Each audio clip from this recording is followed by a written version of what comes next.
Good morning, everybody. Hope you're doing well. We're right at 11 o'clock and we have a lot to cover today, so I'm going to go ahead and get started. For those who don't know me, I'm Sarah Bronin, the founder of the National Zoning Atlas, and just really excited to welcome everybody here today. The National Zoning Atlas, for folks who are not familiar with it, is a collaborative project digitizing, demystifying, and democratizing U.S. zoning codes. Now, we actually don't know how many zoning codes exist in this country. I know a lot of you all are practicing planners and out in the trenches at the local level in private settings and otherwise. But I think it's kind of interesting that we don't have really a collective understanding of how much zoning there is in this country, much less what it says. So our project really aims to deal with that. So it could be, we estimate that maybe 30,000 jurisdictions in the country have zoning. That means, again, as many of you know, zoning is highly decentralized. It takes place at the local level pursuant to state enabling laws. And we don't have a centralized repository for what zoning codes say. Anybody who's ever read a zoning code knows that it's both internally inconsistent within itself. Oftentimes there's contradictions. We'll hear more about that today. But zoning codes are also different from one jurisdiction to the next. Different terms are used, different substantive provisions, different organizing structures, tables of contents are all different. So the National Zoning Atlas, which has been created to help centralize zoning information that's decentralized, is also intending to, as one of its goals, harmonize some of that inconsistent information by standardizing the way that we talk about different types of provisions, including different terms like multifamily housing, understanding what that term means in one jurisdiction. Is it 2-family, 3-family, 4 or more family? Does it stop at 5 units? And understanding all of that, and then extracting information in a unified way has helped us to make a map that you'll see in the next slide. We also should note that the terms that are used in zoning may be understandable to planners, but for the public, they're somewhat convoluted. And so as part of our mission as the National Zoning Atlas, we have been trying to make zoning information more accessible by translating those arcane sometimes terms and again, pushing it out into a public map that can be explored. So turning to that public map, I just wanted to provide a screenshot and an overview of where we are right now in the National Zoning Atlas. By the way, for people who aren't familiar with the Atlas, you can reach the actual Atlas at zoningatlas.org/atlas, and you will see when you go to that page that this is the map that appears. And we've finished completely analyzing zoning information in 10 states in Washington, D.C. So on this map, you can see Alaska, Arizona, Colorado, Connecticut, Hawaii, New Hampshire, New Mexico, Rhode Island, and Massachusetts, and maybe I missed a state in there somewhere, but we've also done a large number of metro areas across the country. So please do check out our map. Collectively, we've published over 6,000 jurisdictions to the map. That's about a sixth of the country, a fifth of the country. Again, we're not sure how many have zoning regulations, so stay tuned on that. We've also read over 500,000 pages of zoning codes in that process. And you're going to hear next from two of our absolute stars, our analysts who have been working across multiple states to analyze zoning codes. And we're going to hear today about what they found. Collectively, thanks for putting that set up, the Atlas covers land that is home to 134 million Americans. So we are working again in both on a statewide basis and on a metro area basis, and we're piecing together a lot of information. We're hoping soon to complete the state of California, thanks in part to some external partners we had there who gave us an initial boost. Now we're working internally to try to finish that off. Turning now to our presenters, we have a pretty big team of 27 full-time staff working on the Atlas and related projects. Jonah comes to us after working for several years as a local and regional planner in Southern California. He has been a zoning code analyst delving into the tech side of the project. The other half of our analyst team deals with the geospatial and the mapping side, and representing that side, and of course the co-author to the paper that we're going to talk about is Melissa Hayashida. She has worked as a GIS specialist in 3 states, Washington, California, and Colorado, and working both at the local and state levels. So without further ado, I'm going to turn it over to them to explain what they found so far in their work and to explain this excellent article that they have recently published. Take it away, guys. Thank you, Sarah. And thank you all so much for joining. So today we're going to be presenting on one of the more common problems that we've found while coding zoning data at the National Zoning Atlas, and that would be map-to-text discrepancies. So this presentation is going to closely follow the structure of our October 2024 article published in Zoning Practice magazine. So for those unfamiliar, Zoning Practice is a great resource for practicing planners and land use attorneys to gain new insights on the best approaches to zoning policy and administration. Today, we're going to first examine the nature of the problem and discuss its implications to stakeholders. Second, we're going to go over the legal context for this kind of problem. Third, we're going to look at the various kinds of map and text discrepancies in detail. And finally, we will list some of the potential solutions that you can implement in your jurisdiction. So what is the problem? The problem is that we've gone through coding for hundreds of jurisdictions across multiple states and regions, and we regularly see varying degrees of inconsistencies between districts listed on the public zoning maps and their counterparts listed in the official zoning text. And this was a trend that we noticed very early on in our time as Atlas analysts. And we first decided that this was worthy of further study when we had only completed coding for about 42 jurisdictions. Now, of those 42, 15 of that sample size had map-to-text discrepancies significant enough to make their zoning difficult to decipher, even for an expert. And as we've continued our work over the last year, we've personally found that this type of issue is common in approximately 1 in 3 jurisdictions. Notably, we found that these discrepancies are fairly evenly distributed across different geographic regions. For the sample size that we used for the article, we found that the issue was found in approximately 40% of jurisdictions in the western and southwestern states, and about 30% in southeastern states. And I also want to note that our methodology did not track minor spelling errors, which could be easily interpreted, or any other errors that were very easy to understand as they were intended. So there are several reasons why such map-to-text discrepancies are a problem. We contend that these inconsistencies render zoning ambiguous on certain tracts of land, and in most of these cases defy attempts at rational interpretation. When zoning defies rational interpretation, even by a skilled practitioner, it undermines the ethical planning principles outlined by the APA, which seek to create a participatory and transparent process. For property owners, the challenges are as follows. It creates project planning challenges, including unclear requirements that hinder effective planning. It creates a potential bias in discretionary action. Staff interpretations are likely to vary if the codes are ambiguous. It creates time and cost implications, which mean that resolving discrepancies can delay projects.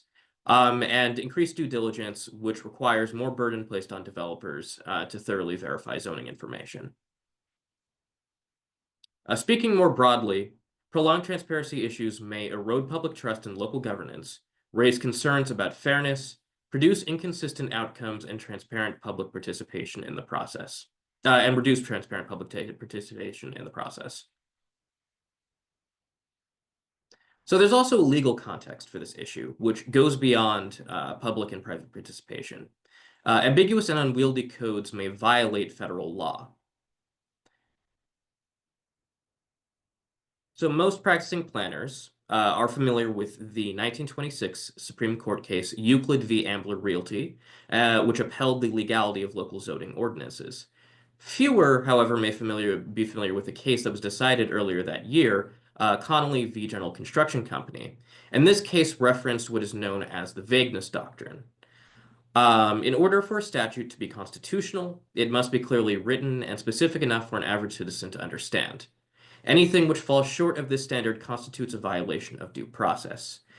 It's the contention of our article that map to text discrepancies that we found in 1 in 3 jurisdictions represent a violation of the vagueness doctrine and represent a potential violation of due process.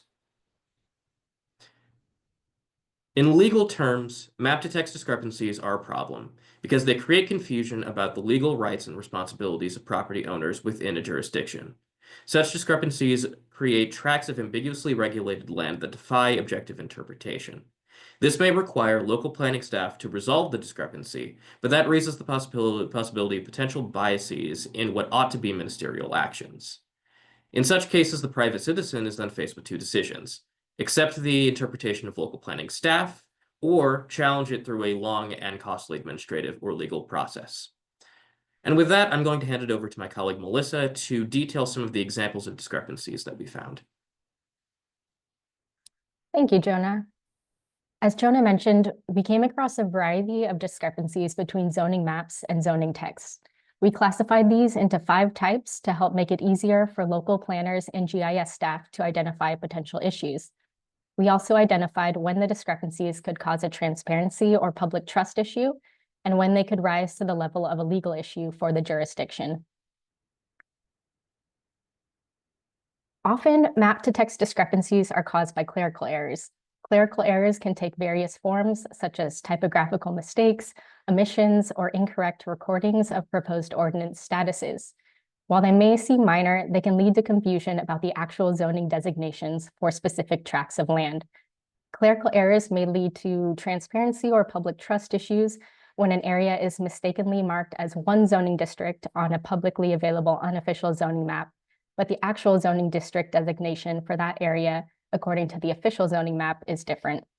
Clerical errors may cause legal issues when the zoning designation is inconsistent between the official map and zoning text. The images on this slide show an example for the made-up jurisdiction of Townville. Townville's zoning map mistakenly categorizes some land as TL instead of RL. One real-world example we came across involved an online zoning map, which according to jurisdiction staff was the most up-to-date zoning map for the jurisdiction. It showed zoning districts which weren't mentioned in the zoning ordinance, even when accounting for minor spelling differences. Staff clarified that these weren't official zoning designations, and they provided us with the correct zoning. For example, they let us know that areas shown on the map as District P were actually zoned as CG. We assumed this was a clerical error in the online map. Staff did not say which source they referenced to get the correct designations, and for our part at the National Zoning Atlas, we logged the districts provided by staff rather than the incorrect ones shown on the map. Another type of discrepancy involves outdated maps. In the image above, you can see an example of a map that is out of date compared to its corresponding zoning text. This may cause a transparency or public trust problem when the zoning text includes a district that has been applied to land in the jurisdiction, but a publicly available unofficial zoning map doesn't reflect this. This may be a legal issue when the zoning text includes a district that has been applied to land in the jurisdiction, but the official zoning map doesn't reflect this. We came across this problem when reviewing a zoning text that was last updated in 2023, while its corresponding zoning map was last updated in 2018. Excuse me. The 2023 text included districts that weren't reflected in the 2018 map. We contacted jurisdiction staff and learned that these districts had been applied to certain tracts of land, and the map was simply out of date. At the time we wrote the article for zoning practice, that 2018 map was the most up-to-date map available. Fortunately, we recently checked back and a new updated map was available. Online zoning texts that are not up to date can cause another type of map to text discrepancy. When the online zoning text is out of date, the zoning map may show districts not defined in the publicly available text. This can be a transparency or public trust issue when the zoning map shows districts that don't yet exist in the online version of the zoning text, but the districts have been legally established by adopted ordinance. We reviewed one official zoning map that showed a gaming district which was not listed in the zoning text on Unicode. Staff let us know that the district had been adopted back in 2021, but the zoning text on Unicode was just out of date. We did check back at the end of 2024, and luckily the zoning text on Unicode listed the previously missing gaming district. This type of discrepancy can become a legal issue when the official zoning map shows districts that aren't in the current zoning text, and these districts have no legal basis and that they have not been established by any adopted ordinances and are not present in any former zoning text. Combined districts or vaguely named districts on zoning maps present another challenge. This is when the zoning map combines two or more individual zoning districts into one, or the map shows district names that are not as granular as those found in the zoning text. In the image above, mixed-use low-intensity districts and mixed-use medium-intensity districts are just shown as mixed use on the zoning map. One vague zoning district name we came across on real zoning maps was MOLT, meaning there were multiple zoning designations for a parcel, but the exact zoning designations were not provided by the map, and no clarification was given in the zoning text. This may cause a transparency or public trust problem when a publicly available unofficial zoning map shows combined districts or vaguely named districts. It could cause a legal issue when the official zoning map shows combined or vaguely named districts and there are no adopted ordinances establishing these zoning designations. Staff members must then apply their own discretionary judgment to determine the correct zoning.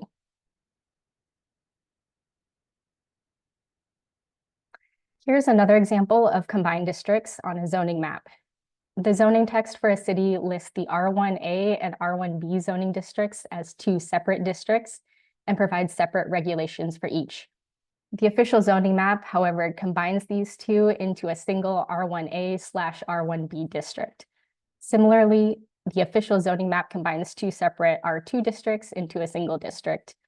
We contacted the city and staff let us know there is a separate map distinguishing which lots are zoned as R1A versus R1B and R2A versus R2B, but this map was never adopted by City Council. Staff did not confirm whether any ordinance had been adopted specifying the exact zoning designations for those parcels shown with these combined district names. And unfortunately, no clarification on the issue was provided in the zoning text. With extinct districts, the zoning map shows a district that previously existed but is no longer in the current zoning text. This can be a transparency or public trust issue when no adopted ordinance has remapped the area zoned as the extinct district to an active district listed in the current zoning text. And the current zoning text no longer includes any information on the extinct district. Members of the public must go through extra steps to determine the regulations of the extinct district. This may be a legal issue when an extinct district is shown on the official map. The jurisdiction has not adopted an ordinance remapping the area, and staff apply regulations from zoning districts in the current text to the extinct district. For example, one city's zoning map showed several zoning districts that were no longer in the current zoning text. City staff mentioned that the districts were just not eliminated from the map when the zoning code was updated. Officials hadn't adopted any ordinance remapping the parcels designated with these extinct districts, and staff mentioned they apply regulations from existing zoning districts in the current text to these extinct districts. At the National Zoning Atlas, we handle extinct districts by labeling them as mapped but extinct, but for a member of the public trying to research zoning, extinct districts can create confusion about applicable zoning regulations. Members of the public may have to go through extra steps to determine the regulations of an extinct district if former zoning texts aren't available online. So Joan and I came up with a few suggestions for local planners and officials to hopefully help reduce these types of map to text discrepancies. Regular comparisons between the zoning map and text can illuminate discrepancies. This may be a quick task if the zoning map and text aren't particularly complex, but we recognize it may also be a time-intensive process. For example, in the case of a large jurisdiction with hundreds of zoning districts and sub-districts. If resources allow, a consultant could be hired to convert old static maps to GIS format, which can then allow for easier data maintenance and data review. If GIS data was used to create the zoning map, staff can use tools like Summarize in ArcGIS Pro software to quickly export a list of unique zoning district names from the zoning map. This list can then be compared against districts in the zoning text. This is often more helpful than simply doing a visual scan of the map, especially when reviewing complex zoning maps. It's also more helpful than just looking at district names in the map legend, since sometimes map legends show districts that don't actually appear in the map itself, or there are districts in the map itself that don't appear in the map legend. Staff can review the publicly available online zoning map and text to ensure they are up to date and include clear labels. For example, this map from Chattahoochee Hills, Georgia is easy to find online, clearly labeled as the official zoning map, and includes an adoption date in the lower left corner. Some jurisdictions may have static maps, PDFs, JPEGs that don't match up with the interactive web map, or they have maps available online that aren't clearly labeled as official. This lack of clarity can make it difficult for property owners, developers, or even local officials to determine which version should be considered authoritative. The zoning text can be used to clarify which map is the official zoning map. For example, this Yuma County, Arizona zoning text even goes a step further and mentions the name of the GIS layer that serves as the official source of zoning district boundaries.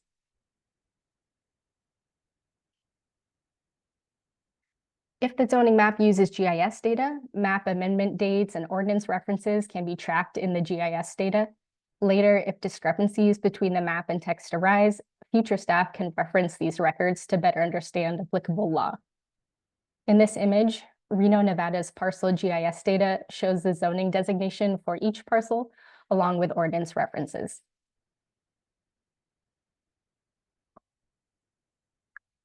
And finally, staff can provide the public with online access to former zoning codes if extinct districts are still mapped. This can ease the research burden on someone who is trying to look up regulations for an area of land that is mapped as an extinct district. For example, East Point, Georgia's current zoning map shows some land designated as a POP, Planned Office Park District.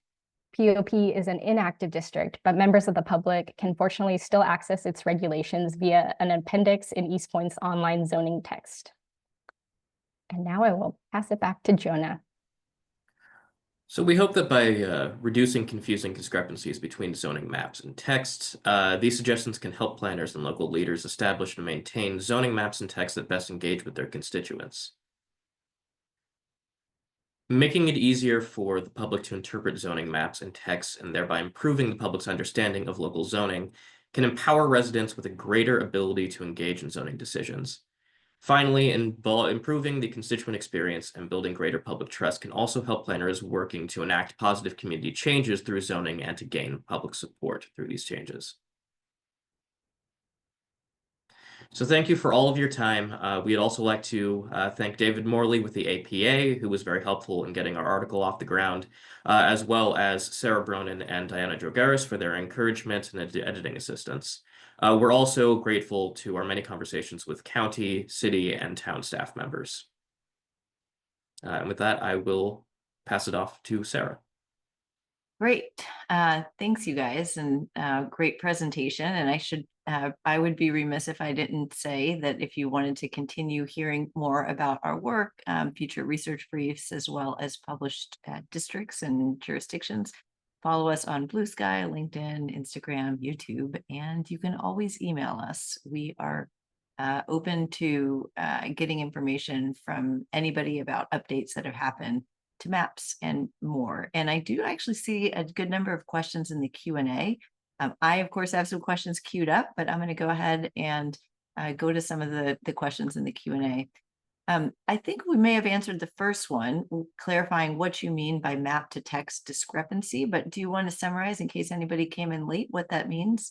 And also, I know that there are gradations in how you view different discrepancies. So maybe just a quick response on that, and then we'll get to some of the others. Yeah, as a general overview, map to text discrepancies are situations where maybe the zoning districts laid out in the official zoning text do not match what is on the zoning map. or you have an issue where you have a zoning district on the zoning map that represents two districts, but it doesn't delineate between where districts in the zoning text are actually located, and so it creates ambiguity in the zoning. And Melissa, I don't know if you have any additional points. Sure. As Sarah mentioned, there's kind of different levels of map to text discrepancies. Sometimes there's a minor spelling difference. Something may be categorized as R1 in the text, but Res 1 on a map, and that's easy to match up the two. So there's no question about the zoning for a given lot of land. But other times the discrepancies are so large that we have to reach out to the jurisdiction for further clarification. Great, thank you. And I'm going to pass on another, I think, relatively straightforward one from Tatiana. What percentage of local districts have you guys reviewed that have their zoning maps posted online? And I would ask you to opine too on zoning texts, because those are maybe two different answers. I'll turn it over to either of you. I haven't been keeping an exact count. I would say most jurisdictions do have their zoning map online. Sometimes it's just a static PDF map. Other times it's a web map created from GIS data that's interactive and allows someone to search for an address and find zoning for whatever area they're looking for. We do occasionally have to reach out to jurisdictions for zoning maps. And sometimes the zoning map that's posted online is not an official map. The official map may be in the city clerk's office. And so it takes a little bit of extra effort or research to find that authoritative source of zoning district boundaries. Speaking on the zoning text, I would say the vast majority that I've worked with have had a version of the text posted online, oftentimes through online services like Municode, or in a PDF format on the website. But this can vary from state to state and region to region. So a lot of maybe smaller, more rural jurisdictions will not have this information. And so we'll end up having to call in order to get a copy. And while I have not had this experience, one of my colleagues has actually had the code and whole rolls of maps personally mailed to their location. Yeah, it can take a little bit of effort, but generally I would say it's definitely in the 90s that jurisdictions that I've worked with have had text online. And I think that does vary based on the type of community a lot. So for example, we have a team right now up in northeastern Oklahoma, and I would say the vast majority are not online. And sometimes we can't even figure out, does this community have zoning or not, without some pretty concerted efforts. So it does vary a lot, and we love those jurisdictions that put everything online, because it just makes that access. And I think it goes back to what Joan and Melissa wrote about in their paper, which is the question of access. Just simply being able to access your own laws, the laws that govern the way that you have to build in your community, is pretty basic to fulfill due process obligations and to increase transparency in government. So all of the things that they talked about in their second order analysis, which happened after we got the codes, but again, sometimes at a basic level, it's a little difficult. I want to get to Justin's question, which really speaks to the methodology that we use for the zoning atlas, and I think that's about to be posted to the chat. Everything is online, how we do our project and how we extract information from zoning districts is on our website. But Justin's question is, how do you extract information in a standardized way? So we actually happen to have done one of the Nashville, that's up on the map, one of the districts that's embedded in Justin's question. But he also says, well, what about districts catering to the fishing industry and coastal communities? We've done half of North Carolina, but not the specific community that you mentioned.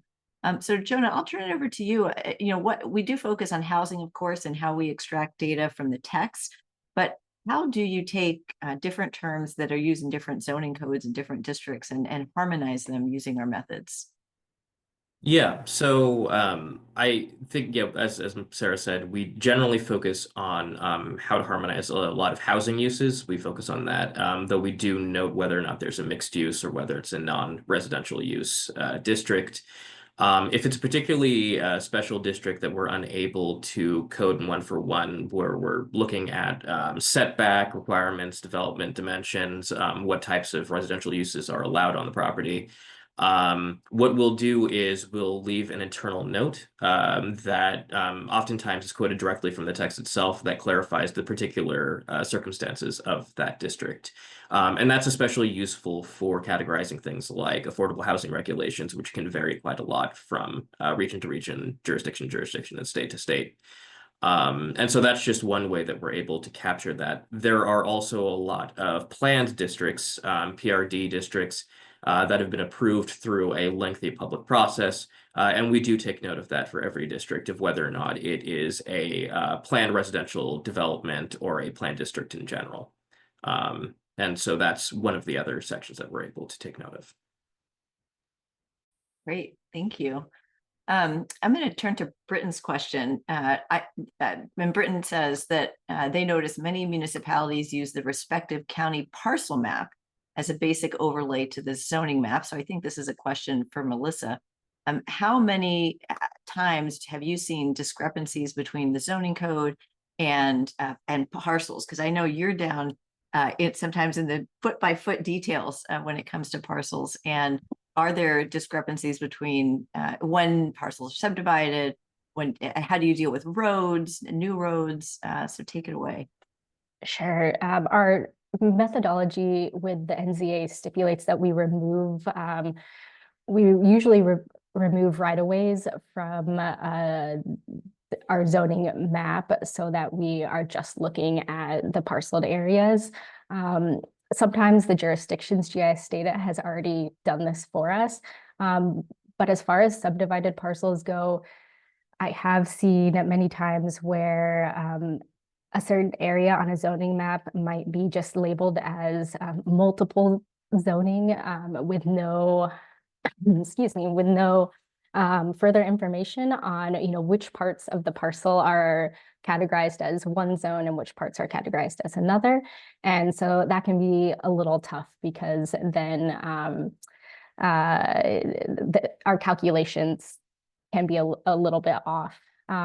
We do reach out to jurisdictions if we see a lot of parcels on the map are just categorized as mult. They'll say, hey, do you have any maps showing the exact zoning designations for each parts of the parcel? And then we can actually split the parcel when we're doing our GIS work to better represent, which areas are zoned as A and which are zoned as B, et cetera.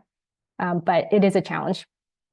And I'll just follow up with that because there was a question about amendments to the map. So what happens when you also, how often or how do we deal with amendments that might be, let's say, in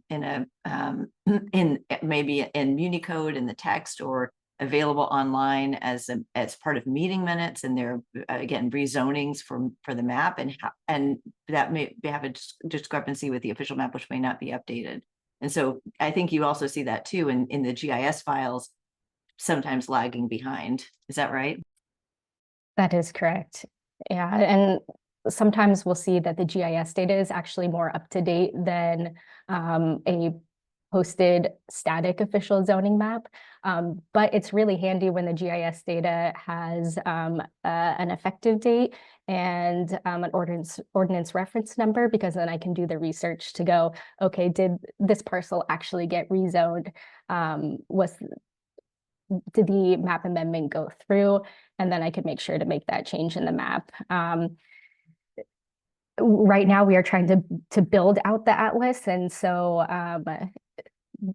the amount of updates that we're able to capture in the atlas, it's hard to capture every single update that comes through because we're still trying to build out this national atlas. But hopefully in the future we can go back and capture those updates in more detail. Yeah, I'll second that and just say, and by the way, if you're out there and you have your jurisdiction is on the map and you've updated it, send it to that email address, info@zoningatlas.org. We'll do our best to get it posted, to get the update posted. And in our system, we can retire the old district, so we keep that data and then input the new. If it's a huge overhaul, like if anybody's out there from New York City, we don't have somebody who can work for a full month to do City of Yes updates, but we're seeking some funding to support that. But the one-offs, the smaller jurisdictions, we can usually get those up. So please do feel free to be in touch as you do zoning updates. I wanted to actually, on that note, ask about how you updated the communities in your article. So you I think got in touch with some of them the first time around, trying to resolve some of these discrepancies. How have you seen them react and maybe update their own codes as a result? It's been really nice to see some of the maps getting updated after we've reached out. I'm not sure if it was because we reached out or if they would have updated it anyways. But for example, a city in Arizona had a map that hadn't been updated, I think, for maybe more than a decade. And there was a new planner, and he was working to get the map updated, and they posted a really lovely interactive web map that we were able to go back to, get the GIS data from, and then update the atlas with. Jonah, do you want to add anything to that? I will say that one interesting thing that we've started to find as well with a lot of these interactive maps is some of them can be so sophisticated and connect so well with the code. Obviously, that takes a lot of staff power, that requires a lot of expertise, but it creates a really interesting synergy between the code and the interactive online map, where you can really have the map act as code and vice versa. And so I think that's would be a really great step forward in terms of solutions to dealing with this issue. We just got a note saying, if our zoning atlas is more accurate than local jurisdictions maps, should this be the official zoning map? The official zoning map by law is just those maps designated by local districts, but we are very happy when we can provide that accuracy and transparency through our methods. Again, there's still a good slew of great questions. There's a question about planned developments, which are common, not just in Texas, but all over the country, and how we handle those. I'll point those couple of commenters who talked about planned developments over to our how-to guide, because we actually have some pretty extensive guidance on how we deal with planned developments. You're right that a lot of the sort of parcel specific rules are not incorporated into the zoning code. They might be hanging out there somewhere in a city council meeting, agenda, meeting minutes. So when we can find those, we do put them in.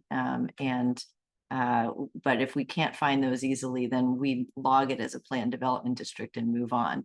Jonah, have you seen a lot of that in your reviews of?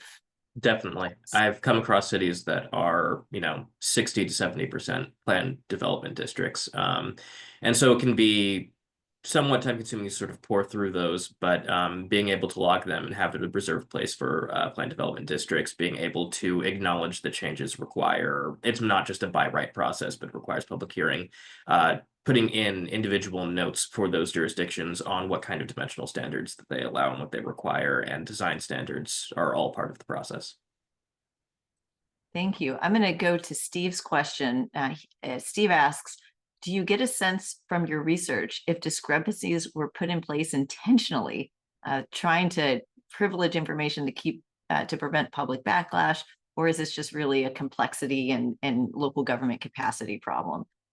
I don't know. Did you guys feel like any of it was intentional? I will speak to that. From what we observed, and even when we were doing research and diving into some of these specific situations with the article, I don't think that any of these are intentional scenarios where they're intentionally creating ambiguity. I do think that in many cases it's just difficulty of staff capacity, it's difficulty of quick changes, and the various responsibilities required for planning professionals. And oftentimes when you're dealing with current planning, that takes priority in a lot of jurisdictions that are smaller than maintaining updated records. So no, we have not seen much evidence that any of these are intentional, no. And let me ask you too, another question from the chat. Does our research cover zoning and private covenants? Are we logging private covenants out there, guys?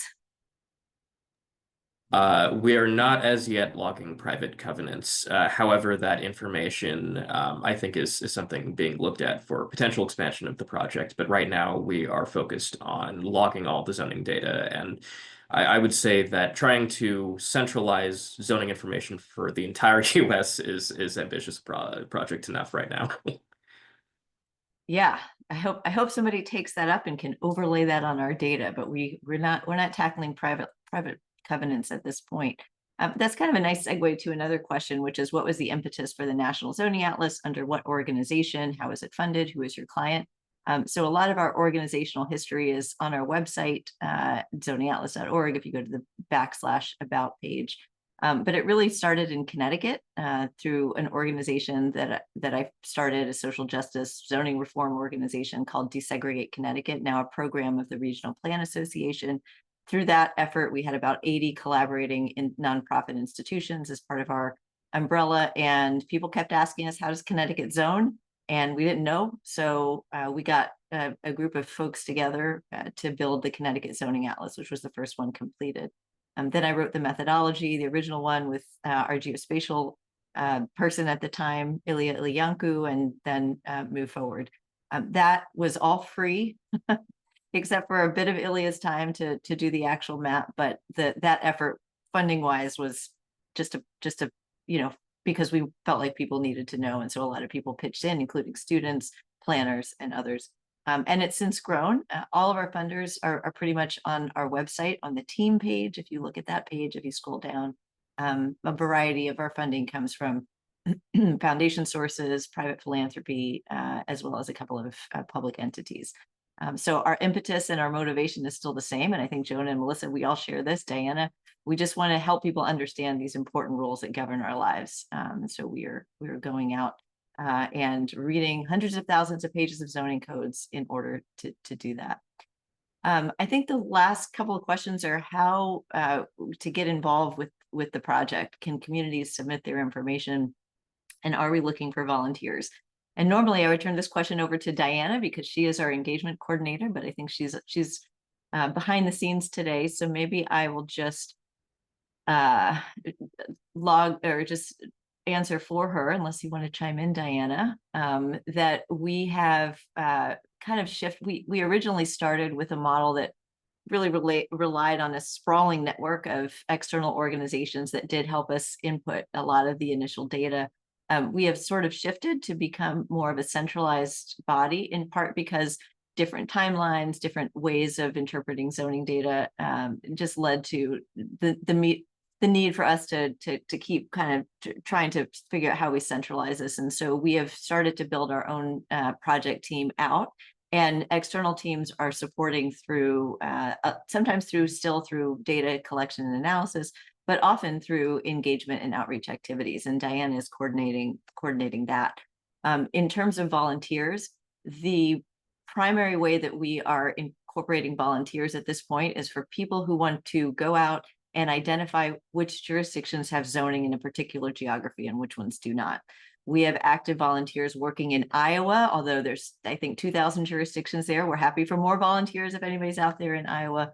And in a number of states, Oklahoma, Wyoming, Florida. Just a great law firm just completed reviewing the entire state of Florida, 477 jurisdictions.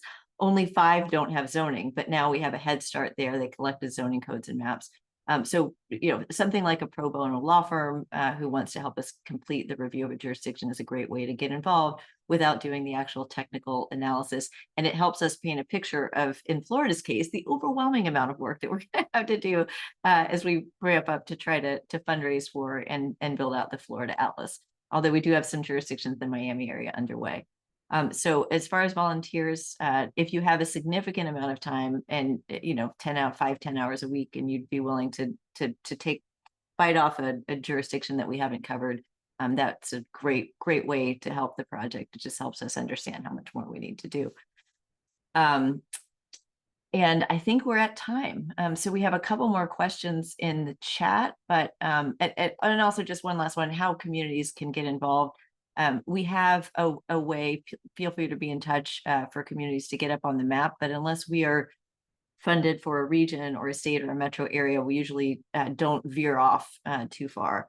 So happy to get inquiries about that, and we can kind of explain whether we're in your state or plan to be in your state or not. And so no, cities can't self-submit because we have to go through an analysis of as Jonah was describing. And I think if you check out that how-to guide, you'll see that it's more just sending us the code and the map. So if you're interested, do reach out to us by email and we can kind of unpack some of that. So we really appreciate everybody's time today and look forward to the next time we can get together. Thank you so much, Jonah and Melissa, for a great presentation, for all of your work on the Atlas, and for the kind of research that you're bringing to light for our broader community. Thanks, everybody, and please stay in touch. Bye-bye.